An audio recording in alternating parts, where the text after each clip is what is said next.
आप हैं consumer TV के साथ और आज की 3 बड़ी बड़ी खबरों में शामिल है सीआईए रिक्रूटमेंट कर रही है, किस लिए? दूसरी खबर है डिटोल सोप को बहुत भारी जुर्माना हुआ है। तीसरी खबर है 1 अरब डॉलर की दालें हम खा गए हैं, वो कैसे? हम सीआईए की खबर तो हम आखिर में आपको बताते हैं। सबसे पहले हम खबर पे जाते हैं डिटोल सोप को। डिटोल, ये कोई केस 2019 से चल रहा है, जिसके अंदर यूनिलीवर एक और कंपनी है, जिसने एक शिकायत की थी कंपटीशन कमीशन ऑफ पाकिस्तान को कि डिटोल सोप, जो डिटोल सोप बेसिकली एक और कंपनी है जिसका नाम है रैकेट बेनगाइजर, कि ये डिसेप्टिव मार्केटिंग कर रही है।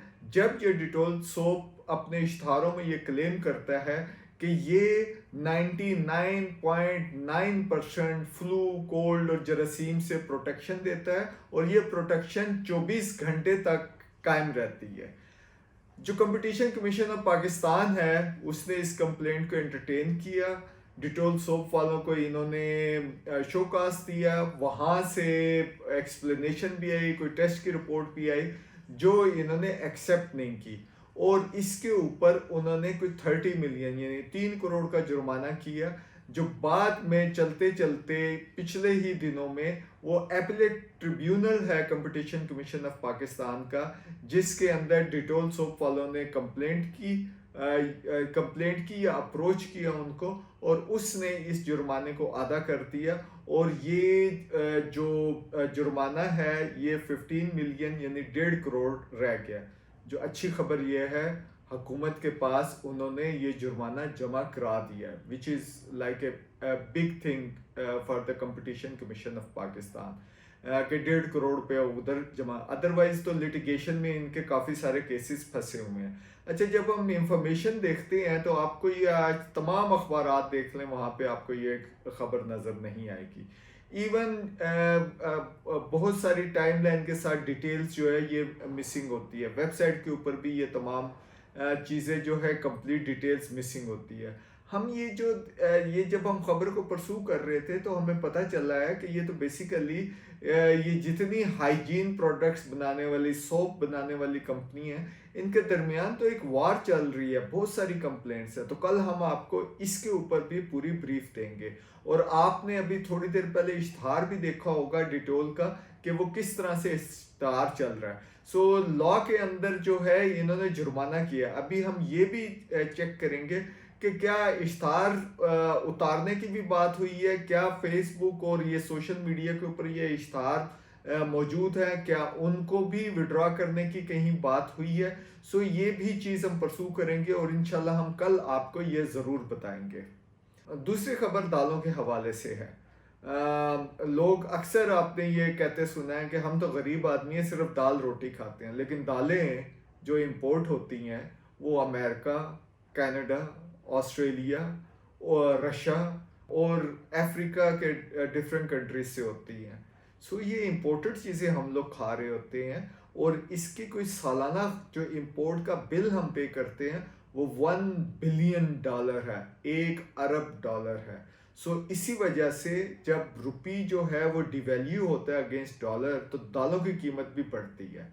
एक सर्वे है मोजे, जो गांव का सर्वे है जो पाकिस्तान के ब्यूरो ऑफ स्टेटिस्टिक्स ने किया है, उसमें उनको ये पता चला है कोई तकरीबन 45,000 मोजा हैं दही इलाकों के अंदर।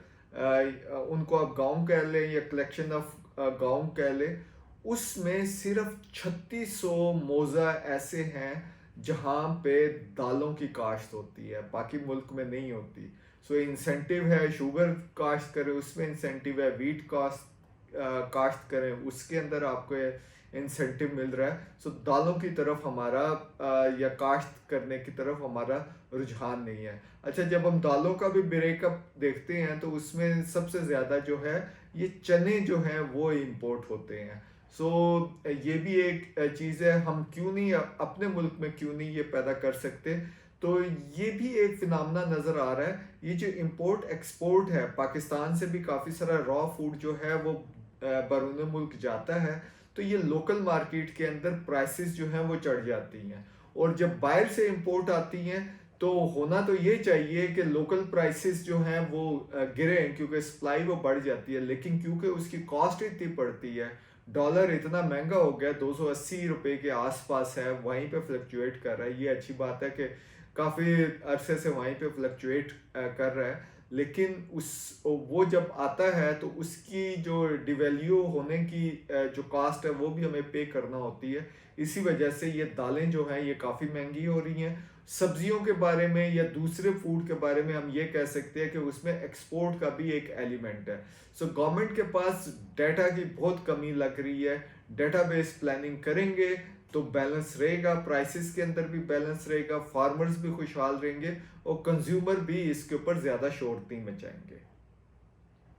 और अब हम आते हैं एक और ख़बर की तरफ।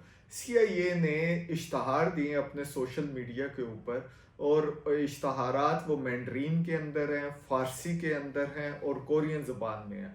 और उन्होंने कहा है कि इन इलाकों से या इन मुल्कों के हवाले से हमें जासूस वो भर्ती कर रहे हैं, जिनको वो इन्फॉर्मेंट्स कह रहे हैं, उनको ये भर्ती करने के हैं। और ये जो इश्तहार हैं ये फ़ारसी में भी चल रहे हैं, मैंड्रीन के अंदर भी चल रहे हैं। आप ये देख रहे होंगे, हम आपको उनके फेसबुक से आप दिखा रहे हैं कि वो ये इश्तहारात चलाए जा रहे हैं। अच्छा, ये बड़ी इंटरेस्टिंग है किसी भी इंटेलिजेंस एजेंसी की तरफ से ऐसे इश्तहार चलाना, लेकिन ये ऐसे इश्यूज तो हम कवर नहीं करते, तो फिर हम इस इशू की तरफ क्यों आ रहे हैं? बेसिकली जो आजकल इंटरनेशनल एस्पिनॉज है या जो जासूसी है, वो सिर्फ और सिर्फ सिक्योरिटी मैटर्स की नहीं होती, वो कॉरपोरेट अफेयर्स की भी होती है, वो इंडस्ट्रियल भी होती है, वो कारोबारी भी होती है, आपके मोबाइल फ़ोन्स के ज़रिए भी होती है, आपके शॉपिंग के ट्रेंड्स भी होते हैं।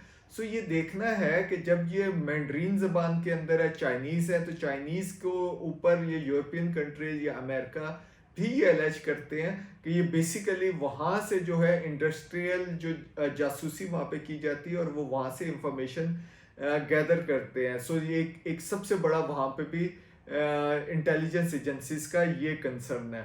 सो ये जो इंटेलिजेंस एजेंसीज की वार होने जा रही है या हो रही है, ये काफ़ी इंटरेस्टिंग है। लिहाजा आप अपनी ये जो सिक्योरिटी है या इंफॉर्मेशन कैसे सिक्योर करनी है, या आपको काफ़ी सारे वेबसाइट से भी आपको टिप्स मिल जाएंगे, उसको यूज़ करें और अपनी इंफॉर्मेशन को सिक्योर करें।